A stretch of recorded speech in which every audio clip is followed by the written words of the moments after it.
गुरु वशिष्ठ के पास पहुंचे, कहने लगे वशिष्ठ, बोले हाँ मैंने सुना है कि तुम्हारा जो शिष्य हरिश्चंद्र है बड़ा ही दानी राजा है, बड़ा ही दानवीर है। हरिश्चंद्र बड़ा ही दयालु राजा सुना है। आज महाराज वशिष्ठ भगवान कहने लगे सुना क्या है, हमारा शिष्य और शिष्य तो क्या हुआ तुम जानते नहीं हो, दानवीर राजा हरिश्चंद्र। जवाब दिया महाराज अगर तुम हरिश्चंद्र की बात करते हो तो तुम चाहो तो मैं तुम्हारे शिष्य की परीक्षा ले सकता हूँ।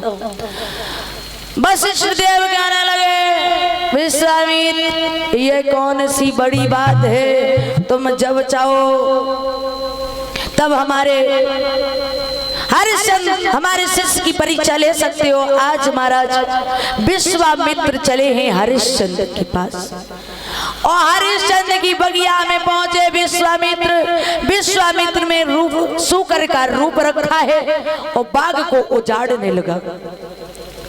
जब बगिया को उजाड़ा और मंत्री ने जब उस सूकर को मारा तो उस छलिया विश्वामित्र ने मंत्री की जंघा को फाड़ा। मंत्री चिल्लाता हुआ हरिश्चंद्र के पास में आया, कहने लगा महाराज की जय हो, और रोता हुआ बोला महाराज अब मैं यहाँ नहीं रहूंगा। महाराज हरिश्चंद्र कहने लगे बताओ तो बात क्या है, चिल्लाते क्यों हो? मंत्री कहने लगा महाराज हमारे घर में बच्चा है, हम अपने बच्चों को प्यारे हैं, हम अपनी जंगा नहीं फरवाए।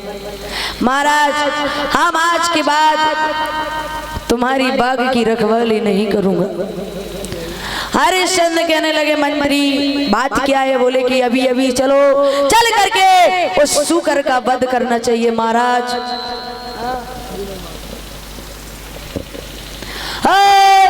मंत्री सुनो, अभी तो मंत्री संध्या का वक्त है और संध्या के वक्त में मंत्री अगर दुश्मन भी दरवाजे पे आता है तो उसे बिठालना चाहिए, मारना नहीं। हरिश्चंद्र बोले मंत्री सुना,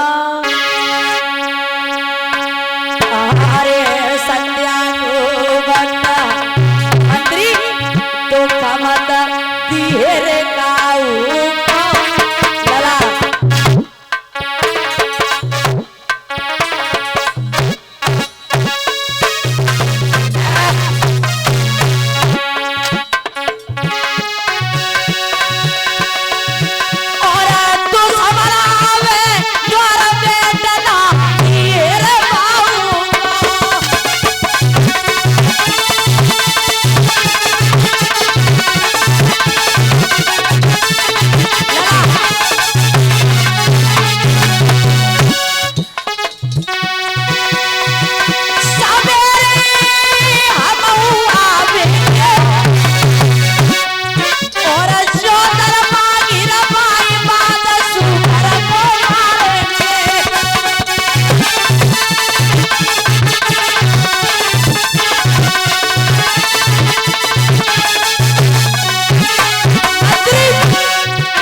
संध्या का वक्त है और संध्या के समय पे अगर हमारे तुम्हारे दरवाजे पे कोई दुश्मन भी आ जाए तो उसे भगाना नहीं चाहिए। मंत्री लौट जाओ और सुबह होगा मंत्री पुनः आना।